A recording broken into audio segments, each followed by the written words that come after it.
ഈശോ മിശിഹായിക്ക് സ്തുതിയായിരിക്കട്ടെ. നമ്മുടെ ജീവിതത്തിൽ മാലാഖമാരുടെ കൂട്ടുണ്ടാകാനായിട്ട് പ്രാർത്ഥിക്കണം.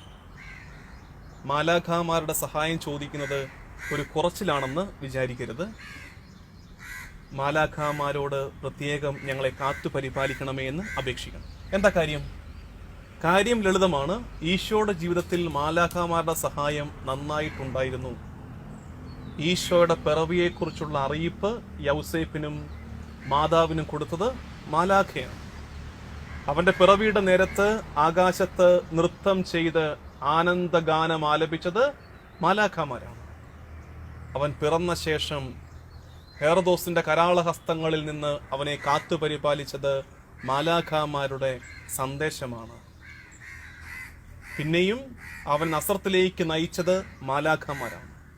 40 നാൾ മരുഭൂമിയിൽ അവൻ ഉപവാസത്തിൽ ചെലവഴിച്ചു കഴിഞ്ഞിട്ട് സാത്താന്റെ പ്രലോഭനത്തെ അതിജീവിച്ചും കഴിഞ്ഞപ്പോൾ അവനെ പരിചരിക്കാനായിട്ട് വന്നത് മാലാഖമാരാണ്. ഗത്സമനിയിൽ രക്തം വിയർത്തവൻ പ്രാർത്ഥിച്ചപ്പോൾ അവന്റെ പിതാവ് അവന് കൂട്ടു നൽകിയത് വീണ്ടും ഒരു മാലാഖയാണ്. കുരിശുമരണത്തിന്റെ 3-ാം പക്കം അവൻ തിരുവുദ്ധാനം ചെയ്തപ്പോൾ ഉദ്ധാനത്തിന്റെ സദ്വാർത്ത ലോകത്തെ അറിയിച്ചതും മാലാഖ തന്നെ. അപ്പോ മാലാഖമാരുടെ സഹായം തേടി നമ്മൾ പ്രാർത്ഥിക്കണം. ബൈബിളിൽ പ്രധാനമായിട്ട് 3 മാലാഖമാരുടെ പേരാണ് പറഞ്ഞിരിക്കുന്നത്. ഒന്നാമത്തത് മുഖ്യദൂതനായ മിഖായേൽ, 2 ഗബ്രിയേൽ, 3 റഫായേൽ.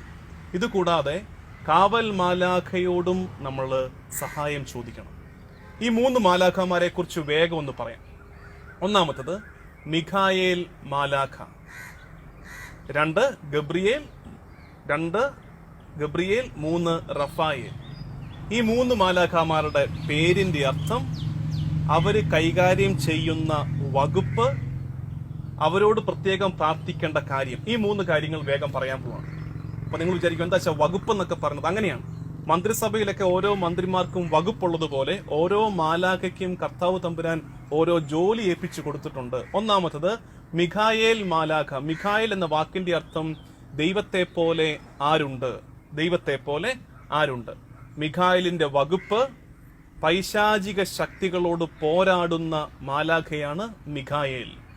മിഖായേലിനോട് പ്രാർത്ഥിക്കേണ്ടത്, മിഖായേൽ മാലാഖയെ സാത്താന്റെ കുടിൽ തന്ത്രങ്ങളിൽ നിന്ന് ഞങ്ങളെയും ഞങ്ങളുടെ കുടുംബത്തെയും കാത്തുകൊള്ളണമേ. രണ്ടാമത്തത് ഗബ്രിയേൽ മാലാഖ. ഗബ്രിയേൽ എന്ന വാക്കിന്റെ അർത്ഥം എന്റെ ദൈവം ബലവാനാണ്, ദൈവം ശക്തനാണ്. ഗബ്രിയേലിന്റെ വകുപ്പ് എന്താണ്? ഗബ്രിയേലിന്റെ വകുപ്പ് ദൈവത്തിന്റെ, സ്വർഗത്തിന്റെ സന്ദേശം, ദൂത് നമ്മളെ അറിയിക്കുക എന്നുള്ളതാണ് ഗബ്രിയേലിന്റെ ഉത്തരവാദിത്വം.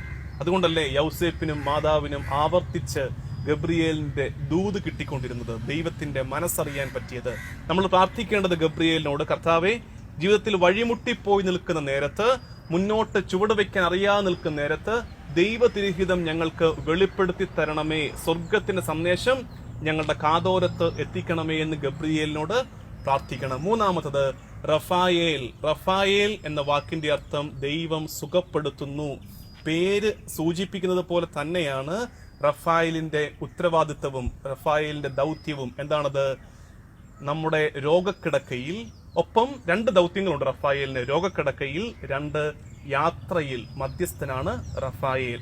നമ്മൾ തന്നെയും രോഗത്തിലായിരിക്കുമ്പോൾ, പ്രിയപ്പെട്ടവർ രോഗത്തിലായിരിക്കുമ്പോൾ പറയാവുന്ന കാര്യം, റഫായേൽ മാലാഖയുടെ മാധ്യസ്ഥ്യം തേടി പ്രാർത്ഥിക്കാം. രാവിലെ വീട് വിട്ട് പുറത്തേക്ക് വണ്ടി എടുത്തിറങ്ങുമ്പോൾ പ്രാർത്ഥിക്കണം, റഫായേൽ മാലാഖയെ കൂട്ടുണ്ടാകണമേ.